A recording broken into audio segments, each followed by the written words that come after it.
understanding how the past echoes into our present, that is the key to transforming your present and your future. Because by understanding how we're haunted by those ghosts of the past, we can take steps to create lasting change. So let's take a closer look at this. Let me start with Zach. Now, he came to me struggling with what he called a quote unquote food problem. And he ate for comfort all the time, especially after a bad breakup. And every time a relationship ended, he gained 20 pounds. And he was the one who ended all of his relationships, and always for the same reason. He sensed that, as he put it, things just weren't going anywhere.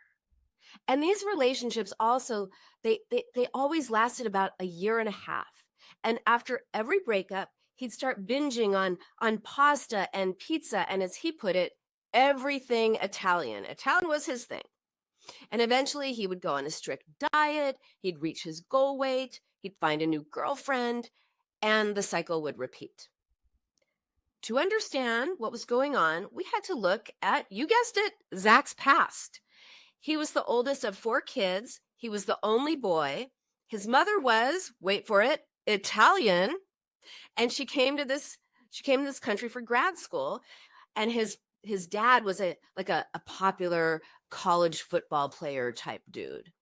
And Zach was very funny. He said, this is how he put it. He said, well, my father was a jock, one of those popular guys, totally confident. He probably figured I'd be like him, a frat guy. And then he said, turns out I'm more of a fat guy.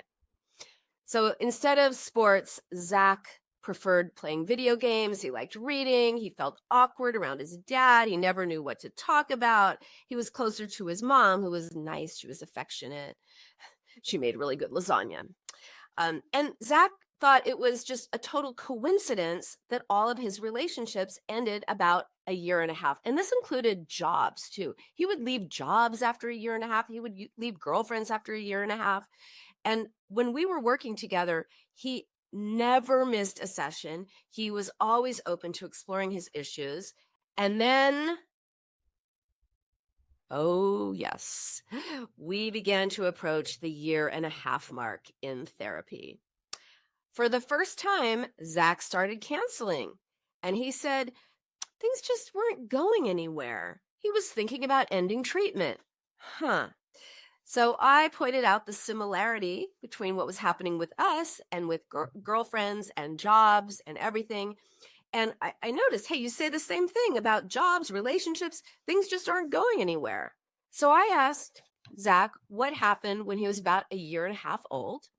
And he realized he'd been 17 months old when his sister was born. And Zach, he had been the first grandchild. He was the prince of the family. Everyone was all about Zach. But when his sister was born prematurely, she needed extra care, stayed longer in the hospital. And when she finally came home, of course, Zach's mother was taking care of her and had to give her even extra attention than even a normal, newborn baby. So it is very likely that Zach felt such a sense of rejection at that time that he did not consciously remember, but it deeply impacted him. And as an adult, he reversed the experience. He became the rejecting one instead of the one being rejected. And the binging on pizza and pasta and everything Italian, as he put it, that was an unconscious attempt to attain that lost, available, perfect mother of his childhood that was all about him. So Zach and I worked through the past, the original wound, and I helped him develop new ways to respond to his emotions and his conflicts other than turning to food. And he eventually met a wonderful woman, and when they had been dating 17 months, he proposed. Don't you love it? He proposed, and they have now been married for over 10 years, and they have kids, and it's just such a happy ending. I love what I do. Oh my gosh.